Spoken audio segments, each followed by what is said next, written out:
Boa noite, irmãos. Por favor, abra sua Bíblia no Salmo 34, que será o objeto da nossa palavra nessa noite. O tema da nossa mensagem é a alegria de conhecer o Senhor, conforme a gente vai ver neste Salmo. Nós vamos ler o Salmo e depois eu peço que você mantenha a sua Bíblia aberta para que a gente possa seguir o pensamento e o raciocínio do salmista. Então, Salmo 34, a palavra de Deus diz assim: Bendirei o Senhor em todo tempo, o seu louvor estará sempre nos meus lábios. A minha alma se gloriará no Senhor, os humildes ouvirão isso e se alegrarão. Louvem comigo a grandeza do Senhor e todos juntos lhe exaltemos o nome. Busquei o Senhor, ele me acolheu, livrou-me de todos os meus temores. Os que olham para ele ficarão radiantes, o rosto deles jamais se cobrirá de vexame. Clamou este aflito e o Senhor o ouviu e o livrou de todas as suas angústias. O anjo do Senhor acampa-se ao redor dos que o temem e os livra. Provem e vejam que o Senhor é bom. Bem-aventurado é quem nele se refugia. Temam o Senhor, vocês que são os seus santos, pois nada falta aos que o temem. Os leõezinhos passam necessidade e sentem fome. Porém, os que buscam o Senhor, bem nenhum lhes faltará. Venham, meus filhos, e escutem, e eu lhes ensinarei o temor do Senhor. Quem de vós ama a vida e quer longevidade para ver o bem? Refreie a língua do mal e os lábios de falarem palavras enganosas. Afaste-se do mal e pratique o bem. Procure a paz e empenhe-se por alcançá-la. Os olhos do Senhor repousam sobre os justos e os seus ouvidos estão abertos ao seu clamor. O rosto do Senhor está contra os que praticam o mal para extirpar da terra a memória deles. Clamam os justos e o Senhor os escuta e os livra de todas as suas angústias. Perto está o Senhor dos que têm o coração quebrantado. Ele salva os de espírito oprimido.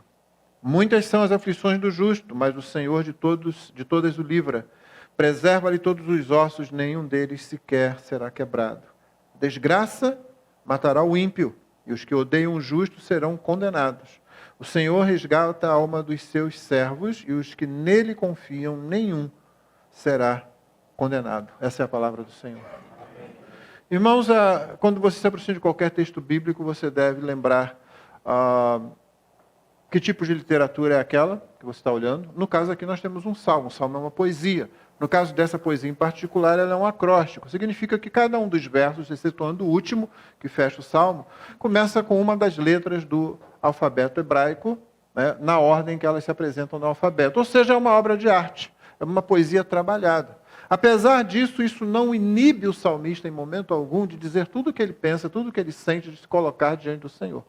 E é importante também que você lembre que, quando nós falamos das Escrituras, nós dificilmente estamos usando os termos do mesmo jeito como a gente ouve e usa ao nosso redor no dia a dia. Por exemplo, quando o salmista coloca como ele se sente diante do Senhor, ele está apenas sendo transparente.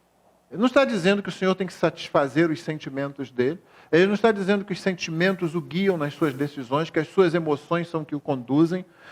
Para os escritores bíblicos, para os personagens bíblicos que temem a Deus, para o salmista principalmente, o que eles estão fazendo, o que ele está fazendo quando ele diz como ele se sente, é apenas sendo transparente, é apenas se colocando diante do Senhor, sem mentira, sem nenhum tipo de camuflagem, ele se apresenta diante do Senhor.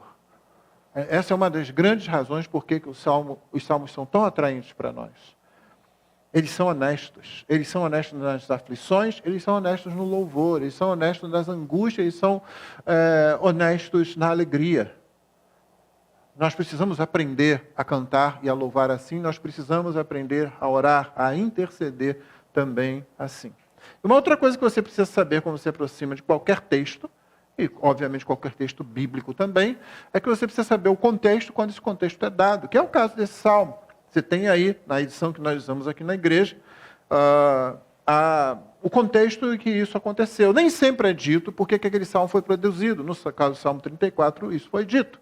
Você lê aí que foi uma situação quando o rei Davi, que ainda não era rei realmente, quando se aproximava o final do reinado de Saul, que foi o primeiro rei de Israel. Davi foi o segundo. E nós sabemos o que aconteceu com Saul, como terminou triste o seu período na monarquia, depois de um longo período, depois de 40 anos. Ele se afasta do Senhor, ele nega o Senhor, ele não confia no Senhor. Por quê? Porque ele desobedece ao Senhor regularmente. É a desobediência de Saul que faz com que ele seja rejeitado como rei de Israel. É a desobediência, não é a fraqueza de Saul. Não é a fortaleza de Saul. Assim como não é nem a fraqueza, nem a força de Davi que fazem com que ele seja rei e que ele sirva ao Senhor. É a obediência àquilo que o Senhor diz. A obediência em questionar a sabedoria do Senhor. A obediência que significa basicamente a junção de confiança com a própria obediência. Você confia e você obedece. É isso que nós temos chamado de fé. Você confia no Senhor, obedece ao Senhor e vive de acordo com o Senhor. Saul justificava a sua desobediência. O Senhor manda ele destruir todo um exército e tudo que eles tinham, mas ele resolve que é boa ideia salvar os animais para oferecer em holocausto. E o Senhor diz, o Senhor não está interessado em holocausto, o Senhor está interessado em que se lhe obedeça a palavra. E Samuel, o profeta, que havia ungido Saul e que depois ungiu Davi, diz para Saul, olha, a desobediência é como o pecado da feitiçaria. A rebelião contra Deus é como o pecado da idolatria e da confiança em falsos deuses ou mesmo em demônios. É a desobediência que causa isso.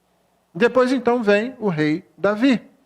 E o rei Davi, ele tem muitas fraquezas. Uma das coisas que você olha para a Escritura e você se queda diante dela pela sabedoria dela, pela autenticidade dela, é que ela não esconde, ela não é desonesta em apresentar os nossos heróis. Os americanos têm um dito, eles dizem assim, não se encontre, não se reúna com os seus heróis. Basicamente, poderia ser, a melhor tradução seria, não conheça os seus heróis. Sabe aquele artista, aquele cantor, talvez aquele pregador, que você admira, que você vê e olha, essa pessoa deve ser uma pessoa, que pessoa maravilhosa, que pessoa dotada de tantos talentos, que pessoa tão espiritual, até que você se encontra com ela, até que você conhece aquela pessoa e você fica decepcionado. De repente você se aproxima mais e vê que ela não é tão honesta assim, tão íntegra assim, não é tão simpática quanto parece quando está falando, cantando ou se apresentando. A Bíblia apresenta os heróis como eles são. Eles não são tão heróis assim no final das contas. Davi é um homem que comete um adultério, um assassinato. Ele é um homem que desobedece a Deus, desobedece a lei, contando o povo contra o que o Senhor havia ensinado. É isso que ele faz. No que ele é melhor que Saul? A vida dele é caracterizada por obediência. Os erros dele são acompanhados de profundo, honesto e sincero arrependimento. Isso é produto da graça, isso é produto da obra do Espírito Santo dentro de qualquer um que é alcançado pelo Senhor. Seja na antiga aliança, seja na nova aliança. A vida de Saul é uma vida que, pecado apontado, aparece a justificativa. Você justifica o seu pecado? Você explica o seu pecado? Você diz assim, não, eu errei, eu não sou perfeito, mas também ele, mas também ela. Você faz isso? Samuel, o povo poupou o melhor. Quando o profeta Natan chega para Davi, o repreende por causa de um adultério, por causa de um assassinato. As duas coisas ali cometidas praticamente no mesmo momento. A única palavra que você ouve Davi dizer é pequei contra o Senhor. Não tem desculpa, não tem explicação, não tem nada, eu pequei. E é Davi que escreve esse salmo. E qual é o contexto desse salmo? O Salmo 51, se você quiser perceber quão profundo é o arrependimento de Davi, quão honesto, quão sincero é, leia o Salmo 51. Não tem justificativa nenhuma, a não ser para Deus. Senhor, o Senhor é justo. Quando o Senhor julga, o Senhor está correto. Eu estou completamente errado. Eu sou pecador, eu sou nascido em pecado. Neste salmo, como eu disse, este salmo, como 51, eles apresentam as circunstâncias. Nem todo salmo, eu ia dizendo, apresenta, mas esse aqui apresenta. Então, Davi, o segundo rei de Israel, um pouco antes do término do reinado de Saul, um pouco antes da morte, do suicídio de Saul, aqueles movimentos finais estão acontecendo e ele vê que ele precisa fugir, porque ele já tinha feito isso várias vezes, ele foge para o meio dos principais inimigos de Israel naquele momento, os filisteus. E quando ele está lá, fica difícil, né? Porque ele havia sido um dos mais ferrenhos inimigos dos filisteus, um dos mais ferrenhos campeões dos israelitas contra os filisteus. E agora o que ele faz? Vai justamente para lá. E quando ele chega lá, todo mundo fica muito desconfiado, a tal ponto que ele começa a temer pela própria vida dele. Ele vê que a vida dele está... Só que agora ele já entrou. Você imaginou o negócio? Você já entrou na cidade, você já está junto com o rei Abimeleque, você já está lá no meio delas. Como é que você sai agora? Você não pode simplesmente dizer, não, foi só um mal entendido, tchau, eu vou embora. Não, você veio aqui para espionar. Você veio aqui já com alguma estratégia de guerra. E Davi está cercado, os homens dele não são tantos assim, porque ele está no meio dos inimigos. Que daqui a pouco vencerão uma batalha séria, a batalha onde o reinado de Saul vai acabar. Como é que ele faz ali? Ele tem uma estratégia. Ele se finge de maluco. Maluco, sabe? Aquele de salivar. Sim, o texto diz isso. Lá em 1 Samuel, no capítulo 21, é dito, ele começa a salivar, ele deixa a saliva escorrer. Davi, aquele cara galante, sabe? Aquele cara atraente, né? As mulheres gostavam de cantar. Davi era alguém que chamava a atenção. O que ele faz? Parece um maluco lá. Fica igual a tal ponto de Abimeleque virar para o pessoal dele, vocês estavam dizendo que esse grande guerreiro inimigo virou a casaca, veio para o nosso lado. E aí, o que vocês estão apresentando para mim assim? Ele chega a fazer a seguinte pergunta. Eu estou com falta de maluco aqui para vocês importarem outro? Sim, ele pergunta exatamente, está faltando louco aqui para vocês trazerem um? Bota esse cara para fora. E ele faz exatamente o que o Davi estava tentando fazer. Vai embora, não querendo, expulsa. Ele deve ter fingido que queria voltar, deve ter feito aquela mise-en-scène toda lá e foi colocado para fora. Quando ele coloca para fora, ele sabe exatamente que Deus o livrou, como tinha livrado várias vezes. E é nesse contexto que ele escreve esse salmo. No meio daquele embate, no meio de um rei que não reconheceu nele o súdito mais leal, mais fiel e seu campeão. No meio de um povo que estava ainda dividido sobre o que fazer com Davi. Com uma promessa de reino dada pelo próprio profeta que havia iniciado a monarquia em Israel, o profeta Samuel. Com uma vida familiar que já foi bagunçada, porque o casamento com a filha do rei, o próprio rei acabou com aquele casamento, dando ela para outro homem.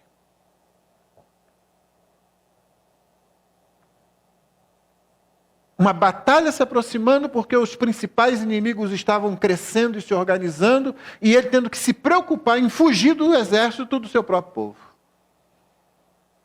No meio de tudo isso, ele se vê naquela situação em que em algum momento ele pode ter pensado e deve ter pensado, dessa eu não vou sair. Eu acabei fugindo eu mesmo para a boca do leão. E agora vai ser difícil sair daqui.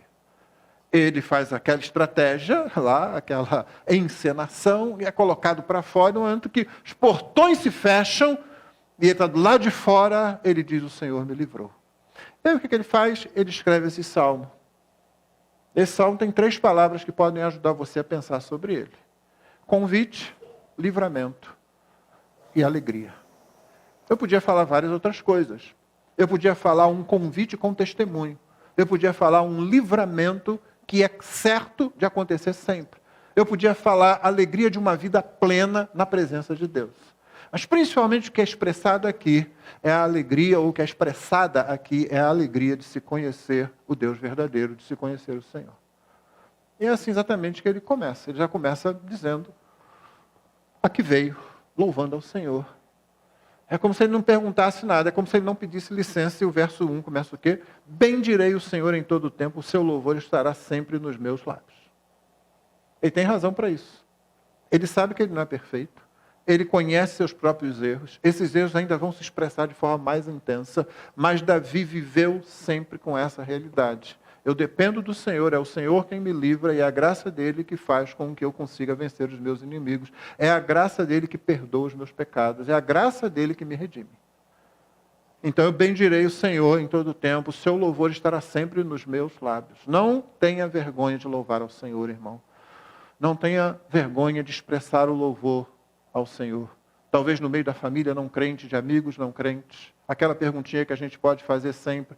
Posso orar? Posso agradecer ao Senhor por esse alimento? Posso agradecer ao Senhor por causa disso que Ele fez na sua vida? Talvez você não saiba, mas foi o Senhor quem fez. Lembra quando Paulo prega o Evangelho com a Bíblia fechada? Paulo chega em Listra, aquela cidade ali, Derbe, Listra, que são cidades mais interioranas, não há lá um antecedente judaico, não há uma sinagoga, ele entra, ele começa a falar com aquele povo, como? Não adianta falar da lei, não adianta falar da história de Israel, não adianta falar de Moisés. Ele começa a falar justamente de, sabe quem é que abençoa vocês? Sabe quem é que dá a colheita para vocês? Quando vocês se enchem de alegria, sabe quem é que põe essa alegria no coração de vocês? É desse Deus que eu vim falar aqui. A gente chega sem pedir licença, irmãos. A gente chega como salmista. Bendirei o Senhor em todo o tempo. O seu louvor estará sempre nos meus lábios. A minha alma se gloriará no Senhor. Os humildes ouvirão isso e se alegrarão. Humildes aqui não é como se fosse uma classe especial de pessoas. São aquelas pessoas que conhecem suas deficiências. Abençoado é o homem, abençoada é a mulher que conhece as suas deficiências, as suas limitações. É interessante como a gente pode tratar a humildade com soberba, né? Quando você fala de alguém, aquela pessoa é muito humilde, a pessoa humilde não quer nem saber disso. Ela não quer nem ouvir isso, para ela não interessa isso, ela apenas é o que ela é. Ela sabe o que ela é. Os humildes vão ouvir isso e eles vão se alegrar. Porque eles sabem que é o Senhor quem livra, que é o Senhor quem sustenta. Evidentemente, Davi está falando no contexto do povo de Deus. O povo de Deus, nesse momento, ainda está dividido. O povo de Deus ainda está seguindo uma coisa e seguindo outra. Daqui a pouco o culto vai ser realmente restaurado. Davi é aquele que coloca a ordem na liturgia do templo. O templo ainda vai ser construído, mas ele já deixou tudo pronto. A ordem de culto já está pronto. O templo não estava, mas a ordem de culto já estava lá. E o coral, e os levitas, e o pessoal, já está todo mundo lá. Ele trabalhou nisso. Ele tem em mente o povo da aliança. Mas não somente isso. Ele chama todos. Louvem comigo a grandeza do Senhor, todos juntos lhe exaltemos o nome. Se você lembrar que Israel tem o grande papel de servir como vitrine, Israel da antiga aliança, vitrine para mostrar como é o povo de Deus, como são aqueles que seguem a Deus, Davi está fazendo justamente isso. Louvem comigo, louvem a grandeza do Senhor, todos juntos lhe exaltemos o nome. Ele faz e não quer fazer sozinho. Você não tem esse desejo, irmão, quando você vem para a igreja? De que outras pessoas venham, de trazer outras pessoas? Alimente isso, convide outras pessoas. Talvez ela não venha no primeiro momento, no segundo, no terceiro, no 10º, mas ela vem. Eu já ouvi o testemunho de várias pessoas que, eu vou na igreja, porque eu não aguentava mais aquele cara me chamando. Veio e ficou. E não ficou por causa daquele cara, ficou por causa daquele Deus, daquele que morreu na cruz. Você vem, a pessoa vem, você sabe, lá na igreja essa pessoa vai ouvir a palavra de Deus. Lá na igreja haverá pessoas intercedendo por essa pessoa. E ela vem. O povo de Israel deveria fazer esse convite. É por isso que aqui o salmista, Davi, faz esse convite. Louvem comigo a grandeza do Senhor. Convite é essa primeira palavra. Ela se repete, muitas vezes. Por exemplo, versículo 8. Provem, vejam que o Senhor é bom, bem-aventurado é quem nele se refugia. Não, ele não está falando assim, testa o Senhor, não é disso que ele está falando. É mais como se tivesse uma mesa posta com a melhor comida possível. Ele diz, prova dessa comida, toma, prova um pouco aqui. Não é assim que você faz? Mesmo que seja aquele prato bem esquisito, se você gosta, você oferece, não é? Você vai gostar disso. Você vai gostar disso. Às vezes a pessoa não gosta, já vi isso acontecer. Você vai gostar, eu tenho certeza se a pessoa não gostei. Aí a pessoa fica frustrada, né? É impossível ficar frustrado com Deus. Por isso o salmista diz, provem e vejam que o Senhor é bom. Fartem-se nessa mesa, é bem-aventurado aquele que nele se refugia. Ele continua convidando, verso 11, venham meus filhos e escutem, eu lhes ensinarei o temor do Senhor. O convite continua o tempo todo. Convite é uma palavra interessante aqui. O crente é convidador, o crente convida. Ele gosta de convidar quando se trata do Senhor. Vem conhecer o Senhor. Aprenda sobre o Senhor. Venha ver como nós somos. Os irmãos percebem a importância de uma igreja, onde cada um se perceba como igreja. Ontem eu falei isso aqui para os homens, no encerramento do trabalho, né? Pediram que eu desse uma palavra, eu falei, pensou um pequeno encerramento, eu disse assim, você se percebe como você sendo a igreja? Porque eu falei para isso, aqui é que é o momento, aqui é que é o lugar da gente falar isso. Não é essas bobagens que falam por aí, que eu sou a igreja. Se eu sou a igreja, eu fico sozinho em casa, está tudo certo. Não, esse aí não entendeu nada do que é a igreja. Mas quando você vem, quando você entende o Evangelho, você diz, eu sou a igreja. Eu sou a pessoa que tem que ir para lá, naquela reunião, eu sou a pessoa que recebe os outros, eu sou a pessoa que estou atento para fazer qualquer coisa, qualquer serviço. Porque eu sou a igreja. Eu sou servo. Eu estou aqui para servir. O crente convida. Ele tem prazer, porque ele sabe, se essa pessoa, se aquela pessoa, se esse amigo, se aquele colega, aquele vizinho, aquele parente vier, ele estará na presença de Deus e Deus pode falar ao coração dele. Que importância tem aquela pessoa que ama o culto? Não porque é uma obrigação, não porque está fazendo alguma coisa tentando agradar a Deus. Pelo contrário, o crente ele sabe que ele não agrada a Deus. Quem agrada a Deus é Cristo, somente Cristo. É que a justiça de Cristo me foi imputada, ela foi aplicada a mim. Eu sou agradável a Deus por causa de Cristo. Davi era agradável a Deus por causa do que Cristo faria por ele na cruz, muito tempo depois. Mas ele já tem a fé voltada para isso. Como que ele tem? Porque ele confia no que Deus diz. Ele confia e ele obedece. Ele confia nas promessas do Senhor. Então o convite vai o tempo todo, né? Os versos de 11 a 14, que Pedro cita lá no capítulo 3 da sua carta, que nós lemos hoje de manhã, eles vão ensinando e vão explicando. Ele não disse no verso 11, venham, meus filhos, escutem, eu lhes ensinarei o temor do Senhor. Quem de vocês ama a vida e quer longevidade para ver o bem? Refreie a língua do mal e os lábios de falarem palavras enganosas. Ou seja, comece a ser educado, comece a pensar, mas não é nada disso, não está falando nada disso não. O que ele está dizendo é o seguinte, alinhe-se com a santidade de Deus. Alinhe-se com o caráter de Deus, fique alinhado com esse Deus. Isso vai ficar claro quando nos versículos 15 e 16 ele diz, olha, o referencial para nós vivermos desse modo em relação aos outros é o próprio Deus. Versos 15 e 16, os olhos do Senhor repousam sobre os justos, os seus ouvidos estão abertos ao seu clamor. O rosto do Senhor está contra os que praticam o mal, para extirpar da terra a memória deles. É o convite, é o ensinamento. Não é um convite simplesmente, vem, você veio aqui, que bom, que legal. Não. Você vem aqui, você vai aprender do Senhor. Vai aprender que o Senhor é o referencial para aquilo que, para o que ele disse anteriormente. Refreie a língua do mal, os lábios de falarem palavras enganosas. Afaste-se do mal, pratique o bem, procure a paz, empenhe-se por alcançá-la. Por quê? Porque o Senhor. Porque há um Deus diante de quem nós prestamos conta. E prestaremos. Há um Deus com quem nós devemos nos alinhar, com seu amor, com sua santidade, com o que ele tem de bom, porque ele é bom, o Senhor é bom. Livramento seria a segunda palavra, versículo 4, busquei o Senhor, ele me acolheu, livrou-me de todos os meus temores. Davi está cantando aqui, irmãos, e a poesia é como nós cantamos. Quando a gente olha para a Bíblia, aí a gente quer dizer, não, mas tem que livrar de todos os temores mesmo, isso aqui não acontece. Não, é claro que isso aqui acontece. Acontece em que sentido? Você já viu um crente morrer?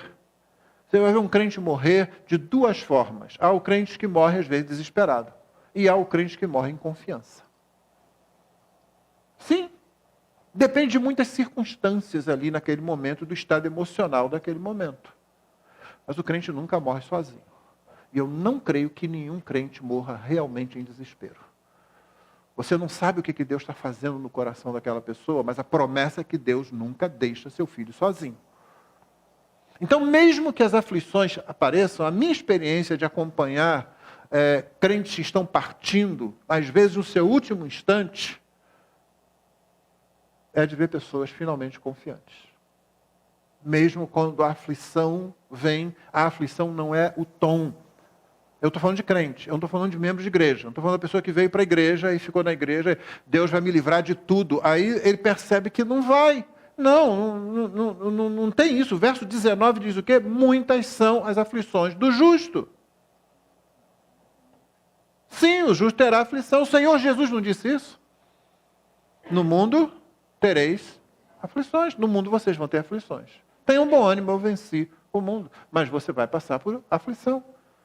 Busquei o Senhor e me acolheu, livrou-me de todos os meus temores. Você sabe qual é o pior temor de qualquer pessoa que conhece a Deus? É o temor enganoso de que Deus pode nos abandonar. Ou o temor enganoso de que nós podemos abandonar Deus. Você já se sentiu assim? Eu já. Não de que Deus possa me abandonar, mas de que eu possa abandoná-lo. Quando o meu coração se mostra diante de mim, quando os ataques do diabo são severos. E você pensa assim, será que eu não sou aquilo que eu pensava que eu era? Mas aí eu me vejo banhado no Salmo 51, o Salmo de arrependimento de Davi. E aí com alegria eu vejo, eu sou esse camarada aqui. Como que eu sou esse camarada aqui? Não, eu não podia ser, eu sei que eu não sou, mas eu sou por causa de quem? Por causa daquilo que você cantou na preparação, estavam aqui, a última música. Não eu, não sou eu. No final nós cantaremos, não fui eu, foi ele. É a mesma ideia que Davi tem aqui. Eu busquei o Senhor, Ele me acolheu, livrou-me de todos os meus temores. Por isso, os que olham para Ele ficarão radiantes, o rosto deles jamais se cobrirá de vexame. Ou como vão dizer os apóstolos, aquele que confia em Cristo, né? Aquele que está apoiado na rocha, nunca será envergonhado. É o que Pedro diz. Cristo é aquela pedra, aquela rocha que cai sobre aqueles que não se curvam, aqueles que não se arrependem e despedaça todo mundo. Mas aqueles que confiam nessa rocha, que foi rejeitada pelos construtores, não é? Por aqueles que deveriam aceitá-la, seu próprio povo, aqueles que confiam, eles ficam firmes. Eles não são envergonhados. Não pode ser. Eles podem ser perseguidos, eles podem ser mortos, eles não são envergonhados. Em nenhum momento eles vão passar pela experiência de dizer, era tudo mentira, eu entrei por um caminho errado. Não, isso não acontece. Não tem como isso acontecer. Jamais se cobrirá de vexame o rosto daqueles que olham para Deus. Clamou esse aflito, o Senhor o ouviu, o livrou de todas as suas angústias. Ele repete isso. E aí esse verso, que é muito mal entendido às vezes, né? E que pode virar uma superstição besta, superstição gospel, já viu? Tem superstição gospel, sim. Aquela pessoa que deixa a Bíblia aberta lá no Salmo 91, achando que isso vai espantar tudo que é ruim. Né? E ainda assim a promessa é verdadeira. O anjo do Senhor acampa-se ao redor dos que o temem e os livra. Sim. Isso é tanto uma ideia de que o próprio Deus nos guarda em quaisquer circunstâncias, como também transmite a ideia de que o Senhor tem os seus anjos para ministrarem. O primeiro capítulo de Hebreus diz isso, os anjos são ministros de Deus que trabalham a favor daqueles que vão herdar a vida eterna. Eu e você, olha só. Eu não tenho que ficar procurando anjo aqui dentro da igreja. Os anjos é que me procuram a mandado do Senhor. Mas, sobretudo, o que o texto está dizendo é que o próprio Senhor é responsável por nós, em toda a situação que nós estamos. Livramento. Por isso ele continua o seu convite, como nós já vimos. Provem, vejam que o Senhor é bom. E continua a sua exortação. Temam o Senhor, vocês que são os seus santos. Nada falta aos que o temem. Os leõezinhos passam necessidade e sentem fome. Porém, os que buscam o Senhor, bem nenhum lhes faltará. Essa é a confiança dentro da antiga aliança, quando as promessas eram desse tipo. E boa parte disso ainda se cumpre hoje. Se você vive a vida numa igreja, que é uma igreja que entende o que Cristo fez nela, você vai ao socorro dos seus irmãos, vai ao encontro das necessidades dele, e até ao encontro das necessidades daqueles que não são seus irmãos, mas você vai socorrê-los. Sim. Mas haverá muitos momentos em que esses crentes talvez não tenham o que comer, não tenham onde ficar. Isso acontece com milhares, não milhões de cristãos hoje que são perseguidos. O que houve? Eles perderam a fé? O que houve? Deus não cumpre a sua promessa? Não. Eles estão, como dizem os apóstolos, eles estão aguardando uma pátria superior. Eles sabem que aqui é jornada. Aqui não é a estação final. Ainda não chegamos na estação final. Deus nos abençoa de muitas formas e Deus nos guarda o tempo todo. Nunca ninguém vai nos tirar dele. Aquela falsa impressão que eu falei, nunca nós sairemos dele realmente. Você não pode se afastar dele e ele não vai certamente se afastar de você, porque é ele quem sustenta a nossa fidelidade a ele. Se você é salvo por ele, não tem como ele lançar você fora e não tem como ele deixar você ir. Você não faz isso com seu filho, com a sua filha? A gente está andando aqui na beira de uma rua movimentada e seu filho quer sair, quer largar sua mão, quer ir, você... Ah, tá bom, você não quer, vai. É isso que você faz? Não, você segura bem firme, pelo contrário, não é? Você acha que Deus vai fazer menos do que isso com a gente? A promessa dele é que ele sempre vai segurar e sustentar você. E você não vai sentir falta de bem nenhum. Nós não estamos interessados no bem ou nos bens que essa vida pode nos dar, que nós sabemos são passageiros. Dentro da antiga aliança, Deus dizia, você cumpre a lei e você terá isso, e eu que garanto isso, inclusive bênçãos materiais. Mas mesmo eles, dentro daquilo, pereciam, morriam, ficavam doentes de vez em quando. Todos nós sabemos que essas coisas não são garantidas. O que é garantido para a gente é que Deus mesmo a gente não pode perder. E as promessas eternas dele não podem ser tiradas de nós. Aí vem o texto que nós já trabalhamos, de 11 a 14, aliás, de 11 a 16. E o convite todo se transforma numa segurança de uma vida plena de alegria. E ele faz isso apresentando vários contrastes, né, a partir do versículo 15, que nós já lemos e eu vou reler. Os olhos do Senhor repousam sobre os justos, os seus ouvidos estão abertos ao seu clamor. É assim que ele caminha. O rosto do Senhor está contra os que praticam o mal, para extirpar da terra a memória deles. Ou seja, o justo caminha na sua peregrinação, o Senhor está com ele. O ímpio, aquele que despreza o Senhor, aquele que despreza o amor do Senhor revelado da forma mais intensa possível na cruz do Calvário, na vida de Cristo, na morte de Cristo, esse tem o próprio Senhor como obstáculo na sua caminhada. É por isso que em outro lugar a palavra de Deus vai dizer que o caminho daquele que teme ao Senhor, o caminho do justo, é como a luz da aurora que vai brilhando mais e mais até ser dia perfeito. O caminho do ímpio é cada vez mais escuro, ele nem sabe em que tropeça. Clamam os justos, o Senhor os escuta e os livra de todas as suas angústias.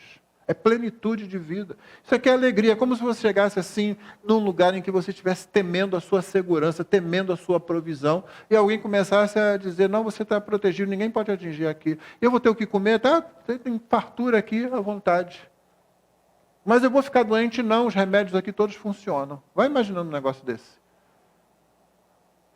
Tem possibilidade de eu me perder? Não, o Senhor não deixa. Tem possibilidade de alguém me arrancar da mão dele? Não, ele também não deixa isso. Tem possibilidade de me faltar alguma coisa que sirva como nutrição para esse caminho? Não, você tem tudo o que você precisa aqui e ele te mostra que isso é uma provisão infinita. Tem possibilidade, no final não ser nada disso? Não, ele é o Deus fiel que nunca mente. Suas promessas nunca falham. Clamam os justos, o Senhor os escuta e os livra de todas as suas angústias. Perto está o Senhor dos que têm o coração quebrantado. Ele salva os de espírito oprimido. Que verso maravilhoso, né? Certamente, pastor, isso aí acontece com pessoas como Davi, pessoas que são pessoas de fé. Homens e mulheres cuja fé é inabalável. Essa é uma expressão que a gente precisa pensar, né? Fé inabalável. Porque a fé inabalável, às vezes, se mostra com os joelhos tremendo, com mãos trêmulas. Ela apenas diz, eu vou continuar confiando e obedecendo. Mas peraí, eu não sou tão grandioso como esses homens e mulheres da Bíblia. Não, o Senhor não está procurando esses, não. Esses, na verdade, todos eles, em algum momento, se mostraram quebrantados e com o espírito oprimido. Oprimido principalmente por causa do nosso próprio pecado. O nosso próprio pecado. É a primeira coisa. Ele diz assim, o Senhor me dá vitória, o Senhor vai me conduzir, o Senhor, mas pecado está em mim. Eu não amo o Senhor como deveria amar. Eu não confio nele como deveria confiar. Eu não consigo fazer isso direito. Não consegue nem vai conseguir. É por isso que Cristo supre tudo isso. Cristo é o suprimento pleno daquilo que a gente não tem, daquilo que a gente nunca vai fazer perfeito. Cristo é a nossa perfeição. Cristo é a nossa completude. Cristo é tudo que a gente precisa. O que você mais precisa apresentar a Deus é um coração quebrantado. Deus é simplesmente quebrado quando ele vê um coração quebrantado. É terrível isso. É um grande defeito do nosso Deus. Sim, você chega lá quebrantado, ele... deixa eu chegar perto de você. Você não faz isso? Às vezes uma criança, né, comete um erro, uma criança mais crescida, que já tem bem noção daquilo, assim, mas ela chega para você já arrependida, né? Você não se quebranta, muitas vezes? Eu não estou falando daquela criança que é aquele sorrisinho de gato do Shrek, não estou falando desse pessoal, não. Estou falando da criança que ela já chega a ser arrependida. Nosso Deus é muito mais inclinado a isso. Um coração quebrantado amolece o coração de Deus, se eu puder falar assim. O perigo dessa expressão para você que está me ouvindo na transmissão é que talvez você não tenha conhecimento do que é pregado aqui constantemente. Aqui ninguém que é membro dessa igreja vai ter nenhuma confusão, como se eu estivesse dizendo que Deus realmente tem um defeito ou que ele pode ser governado por como nós nos sentimos. Se você tem dúvida com relação a isso, esse aqui é o lugar para você aprender, venha para cá. Taumaturgo de Azevedo, Tijuca, 115 é aqui. Mas você em saída, você não tem como errar a igreja. Porque nós conhecemos o Senhor, nós sabemos. Uma coisa que mais impressiona é Acabe. Acabe é um rei que terminou mal, mas há um momento na vida dele em que Deus chama Elias e diz assim: Elias, você viu Acabe? Acabe se arrependeu, eu vou poupar ele. Eu sempre imagino Elias dizendo assim: vem o Senhor de novo. Esse cara não presta, Senhor.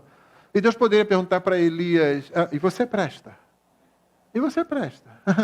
Daqui a pouco tu vai estar fugindo da mulher dele. E achando que você é o último biscoito do pacote. Não foi assim a história de Elias? Você não está conhecendo a história de Elias, vai ler a Bíblia, né? Porque já devia saber. A mensagem do domingo passado foi que a misericórdia do Senhor é poderosa, lembra? A poderosa misericórdia do Senhor. Coração quebrantado, ele salva os de espírito oprimido. É vida abundante. É assim, o Senhor tem muito mais para dar para a gente do que a gente pensa. E quando você acha, não, mas eu não estou a alcançar isso. Não, você não alcança mesmo, não. Você não conquista, não. Você recebe gratuitamente em Cristo. Sempre. Muitas são as aflições do justo, mas o Senhor de todas o livra, preserva-lhe todos os ossos, nenhum deles sequer será quebrado. O justo é visto aqui, o justo por excelência é o próprio Senhor Jesus. No Antigo Testamento, justo não é aquela pessoa que tem justiça em si. É aquela pessoa que ela teme a Deus, que ela vai obedecer a Deus, mesmo sendo imperfeita. Ela vai olhar os seus erros, mas vai continuar seguindo, confiando na misericórdia do Senhor e obedecendo o que o Senhor diz. Esse é o justo, essa é a figura do justo no Antigo Testamento. Mas em muitos momentos essa figura, esse conceito é usado para o Senhor. Isso aqui se cumpre, inclusive, e o texto bíblico nos Evangelhos se lembra desse versículo. Nenhum dos ossos dele vai ser quebrado. E não foi, na cruz não foi. Lembra? O Senhor Jesus morreu muito cedo, ou seja, ele estava tão debilitado que ele morreu rápido. O pessoal ficou assim, uau, nossa, já morreu? Tinha pessoas que resistiam dias na cruz. E quando por algum motivo eles não podiam, o que eles faziam? Você sabe que a cruz, ela coloca você numa posição em que você não consegue respirar com o tempo. Você vai enfraquecendo, e você morre. Em muitos casos, asfixiado, talvez na maioria dos casos. Por isso tem o patíbulo, que é aquele lugarzinho que você põe o pé. Poxa, pelo menos colocar ali um negócio para o crucificado, colocar o pezinho ali. Não. Antes não colocasse para ele morrer logo, porque senão você fica ali. Quanto mais forte era o sujeito, pior era a condição para ele. O Senhor Jesus tinha sofrido tanto, e a vida dele, os 3 anos de ministério, ele foi tanto desgaste, de madrugadas de oração, de andar para lá e para cá pregando o Evangelho, de dar atenção, de se dar às pessoas. E naqueles últimos dias, aquela última semana, indo para Jerusalém, voltando para Betânia, indo para Jerusalém, voltando, indo no templo, enfrentando uma série de coisas, atendendo as pessoas, anunciando para elas, ele já estava bastante debilitado, então ele morre cedo. Quando eles chegam para quebrar a perna, porque esse era o processo, ainda está vivo, não pode ficar na cruz, porque amanhã é o sábado dos judeus. Se a gente deixar esses caras pendurados aqui durante o Shabat, vai ser um problema. Não pode ficar. Então vai lá ver, se estiver vivo, termina o serviço. Quando chegava lá, o que acontecia? Quebra a perna, não tem mais como apoiar, daqui a pouquinho já está empacotado. Quando chegaram para Jesus, ele já morreu. O máximo que fazem é enfiar uma lança do seu lado para perceber que está morto mesmo. Nenhum osso é quebrado. Essa promessa que se cumpre em Cristo de forma literal é o princípio da promessa de que o Senhor preserva a integridade dos seus filhos. Isso não está prometido para todo mundo, nem todo mundo terá sua integridade física prometida, mas a integridade de redenção e salvação é impossível de ser quebrada, abalada ou retirada. O que se cumpre literalmente em Cristo se cumpre em nossas vidas. Muitas vezes de forma literal, quando o Senhor dá livramento, mas sempre da forma do princípio sobre o qual nós somos redimidos. Não tem como nada na nossa redenção ser retirado, quebrado, tirado. Não vai acontecer isso. A desgraça matará o ímpio, e os que odeiam o justo serão condenados. O Senhor resgata a alma dos seus servos, e dos que nele confiam, nenhum será condenado. É apenas uma expressão do versículo 5. O rosto dele jamais se cobrirá de vexame. Eu me lembro quando eu cheguei na igreja, eu era um garoto de 10 anos assim, 10 para 11 anos, e eu comecei a frequentar a classe lá dos catecúmenos, que era aquela classe que preparava para o batismo, e um diácono já, um senhor idoso, era o nosso professor. Né? E uma vez a aula dele foi sobre o fim do mundo, e o fim do mundo era com fogo. Sim, a descrição de Pedro é essa, o fogo vai... E eu comecei a ficar preocupado, peraí, mas esse fogo vai pegar nos crentes? Esse fogo vai queimar a gente? Como é que a gente vai ser livre? Enfim, eu tinha 10 para 11 anos, e essas eram preocupações legítimas para um garoto que não tinha sido criado na igreja e que a ideia de pegar fogo não era boa de jeito nenhum. Né? Não sei se ela é para alguém, né? Mas enfim. E eu fiquei muito preocupado com aquilo, ele abriu lá em Romanos 8. Não há nenhuma condenação. Nenhuma condenação há. A ideia é o seguinte, ele vai preservar você, de modo que o seu estado final é o estado eterno. Isso está garantido. Não tem nenhuma condenação para aqueles que estão em Cristo Jesus. Naquele momento, aquilo me satisfez parcialmente. Ainda faltava muito para eu entender, mas eu sabia uma coisa. Ele estaria comigo e me guardaria, fosse o que acontecesse. Não, eu não tinha maturidade para que tudo isso entrasse, né? Eu tinha acabado de chegar na vida da igreja, mas havia segurança ali. E eu começava a perceber, porque o Espírito Santo também estava atuando, né? Eu começava a perceber que eu podia confiar no Senhor. Meu irmão, nós convidamos as pessoas, nós temos certeza do livramento e a alegria é plena na vida daquele que conhece o Senhor, mesmo quando as circunstâncias trazem aflições. Muitas são as aflições, o Senhor vai livrar de todas elas. Não tem aflição que o Senhor não seja mais poderoso, mais profundo e mais intenso do que aquela aflição. Ela vem, ela nos abate, mas daqui a pouco você sabe que o Senhor está próximo. Isso acontece quando os filhos de Deus estão próximos de você, mas mesmo quando você estiver isolado, o Senhor está lá. E a experiência que nós temos ouvido de pessoas que às vezes perderam a vida, morreram debaixo de perseguição, sozinhas, de vez em quando Deus nos dá a bênção de ouvir um testemunho de que ela não estava tão sozinha assim. De que Deus estava lá. Os outros olham, está sozinho. Não, o crente nunca fica sozinho. Por isso o crente convida, ele tem segurança do livramento, porque ele tem plenitude de alegria no Senhor. Que o Senhor nos abençoe. Vamos orar? Vamos ficar de pé? Depois nós vamos cantar ao Senhor e então seguir-se-á o nosso período de oração. Obrigado, Senhor, pela Tua palavra, obrigado pela segurança que há em Cristo Jesus. Obrigado, Senhor, porque podemos fazer um convite legítimo a todos aqueles que estão ao nosso redor, para que venham, conheçam o Senhor, experimentem a fidelidade do Senhor, experimentem a bondade do Senhor e a segurança que há em Cristo Jesus. Para que nenhum dos irmãos aqui jamais deixe de usufruir, de viver toda a plenitude da vida que há em Cristo, Senhor. Plenitude essa que não pode ser roubada pelas circunstâncias, não pode ser retirada por nenhum poder nesse mundo e que é garantida sempre pelo Senhor mesmo. Nós oramos assim agradecidos em nome de Jesus. Amém.